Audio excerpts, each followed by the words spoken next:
Good morning to you from one of my quiet spots.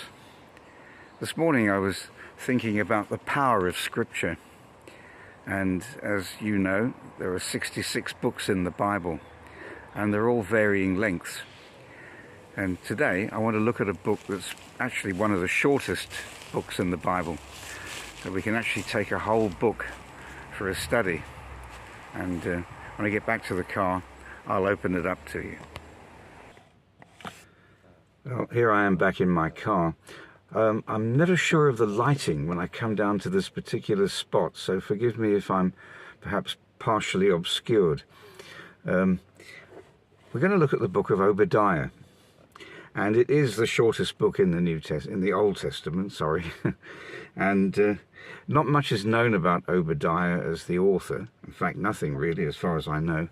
And it's a prophecy against Edom, the land and the nation that sprang up from Esau.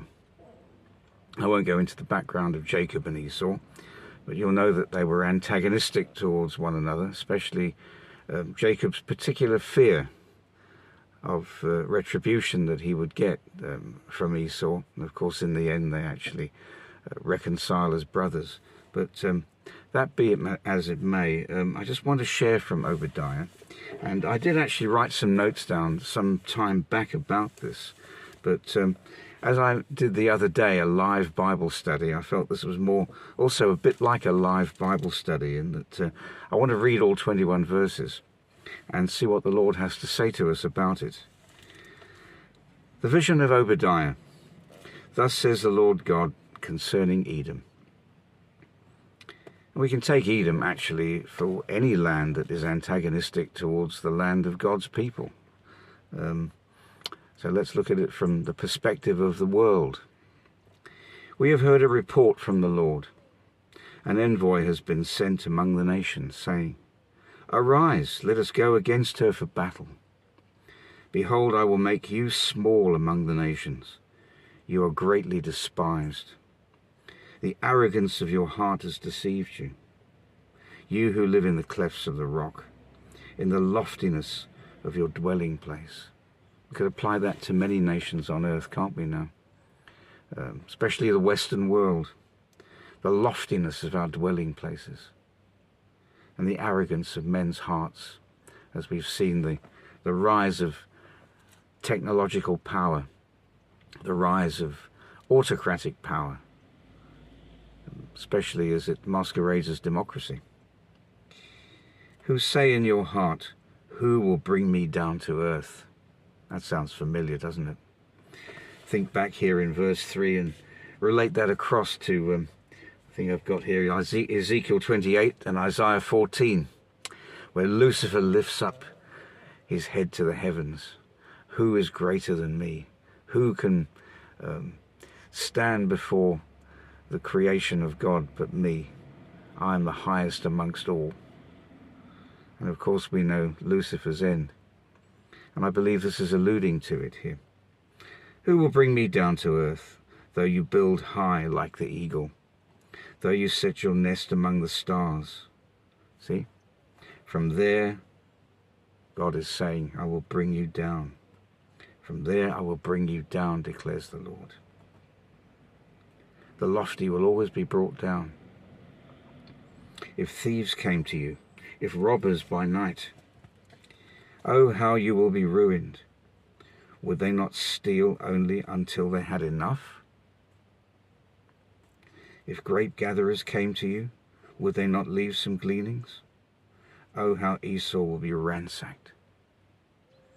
When God ransacks a place, he takes everything. And when you're given over to a reprobate mind by your willful sin, that's you and me, if that God forbid ever happens, the Lord will ransack us. There'll be nothing left. There'll be nothing to cling on to because we've given ourselves over to the enemy. Going on in verse 6 here. And his hidden treasures searched out. All the men allied with you will send you forth to the border, and the men at peace with you will deceive you and overpower you. Matthew 24 comes to mind here, where Jesus speaks about betraying one another and hating one another. Even the men at peace with you will deceive you. It's a fearful time, isn't it, that we're approaching, when we don't know even if those around us will stand with us. Remember, they deserted Jesus on that fateful night. Not one of them stood with him. That was something he had to hold in his heart, knowing that that was going to happen.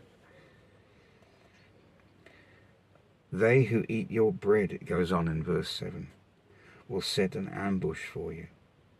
There is no understanding in him. Those who eat your bread. Somewhere else it says, those who ate my bread lifted up their heel against me. To be betrayed. To those that you perhaps have trusted for a long, long time. It's a terrible thing. Verse 8, will I not on that day, declares the Lord, destroy wise men from Edom, and understanding from the mountain of Esau. Even the little understanding that people have of God, the understanding in their hearts that gave them the wisdom to bring up their families in at least some sort of a godly way, is taken from them. Then your mighty men will be dismayed, O Timon, in order that everyone may be cut off from the mountain of Esau by slaughter, because of violence to your brother Jacob. And it'll be the violence to Jacob in the last days, the violence to Israel, the head of anti-Semitism rising again. This prophecy is for future. Yes, it's been the case right the way through history for Israel. We've seen the ransacking of that nation, the destruction of their temples, the destruction of their nation through Nazi Germany. And we'll see it again in the last days. It says here, you will be covered with shame and you will be cut off forever. Those who come against the apple of God's eye will be cut off. And of course, many nations will rise against Israel in the last days. Antichrist, as we know, will come, stand in the temple, proclaim himself to be God. By that time, many of the Jewish people would have been deceived. It's a sad time for Israel coming, and for the nations. Verse 11, on that day that you stood aloof, on the day that strangers carried off his wealth, and foreigners entered his gates, and cast lots for Jerusalem. Remember, they cast lots for the garment of Jesus, and they cast lots for the possessions of Jesus. You too were as one of them. Do not gloat over your brother's day, the day of his misfortune. Do not rejoice over the sons of Judah. Many a time have I heard Christians say, yes, the Jews rejected Christ, so therefore the Lord now has chosen us. I have a teaching about this, Romans 9, 10 and 11, if you look back in my videos, where the church seems to rejoice over the fact that it's been chosen. But God hasn't replaced Israel with the church. The favor of Jacob will come through again, as it says in Zechariah 12. They will mourn for him whom they have pierced. They will mourn as if for an only son. So do not rejoice over the sons of Judah in the day of their destruction. Yes, do not boast in the day of their distress. Their distress is coming. But church, you need to stand together with them.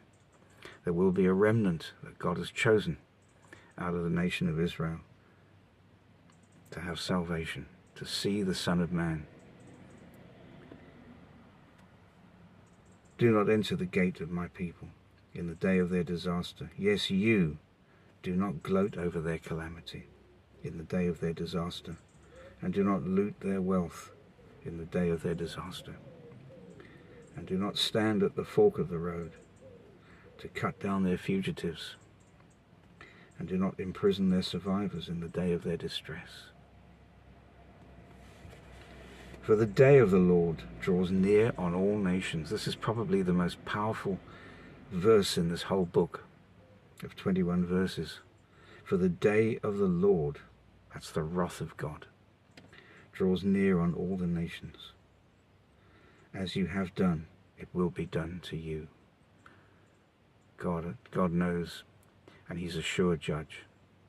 He knows exactly how much punishment to mete out according to that which has been done to him and to his people. As you have done, it will be done to you. Your dealings will return on your own head. Remember the Jews stood at the foot of the cross, jeering at Jesus. And of course, when they chose Jesus over the Barabbas, they said, let his blood be upon our heads. That was the synagogue of Satan that it refers to in Revelation. Not the true remnant that God has chosen. Going on here, verse 16.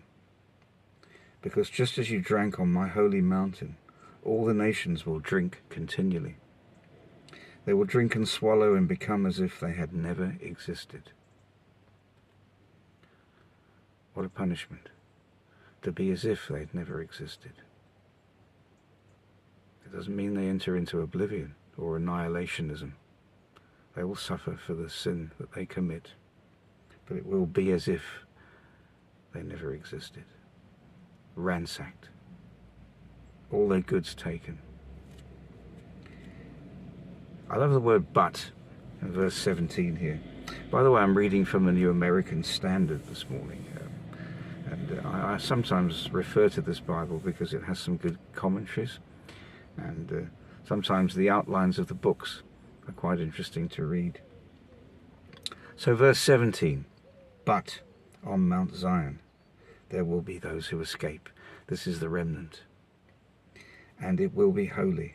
And the house of Jacob will possess their possessions. Here again, that prophecy, a messianic prophecy for Israel. Then the house of Jacob will be a fire, and the house of Joseph a flame. But the house of Esau will be as stubble. There's the contrast. And that's an awful contrast, to know that God has his favour on the nation of Israel.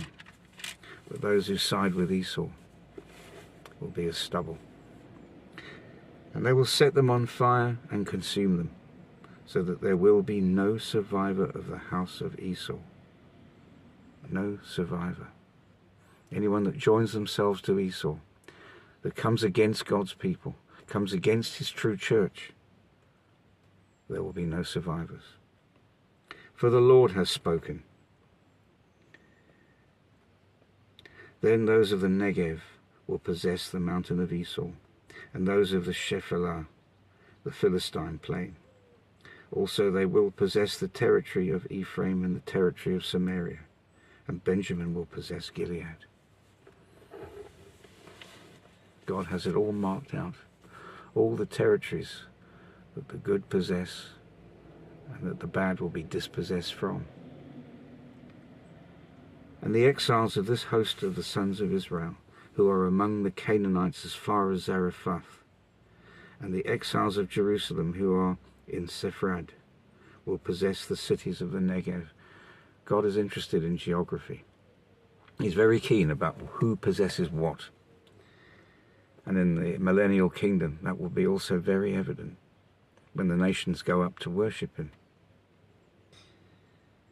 The deliverers will ascend Mount Zion to judge the mountain of Esau. And I love this last piece of the last verse. And the kingdom will be the Lord's. And the kingdom will be the Lord's. It's as simple as that. And the book of Obadiah, probably there's a lot more that can be gained from it if you read it over and over again. But the devil will rise up, but he will be put down. For the day of the Lord is near, and it draws near on all the nations. The day of the Lord is not the tribulation. The day of the Lord is the wrath of God. That follows on. Remember, if we refer back to Matthew 24 verse 29. I'll take you there. Often people, I've noticed in the comments, say to me, but we're not destined for wrath. That is absolutely true. We're not destined for wrath. Tribulation, yes. Wrath, no. God has a deliverance for us. And we will join with the house of Jacob, those of us that are not Jews.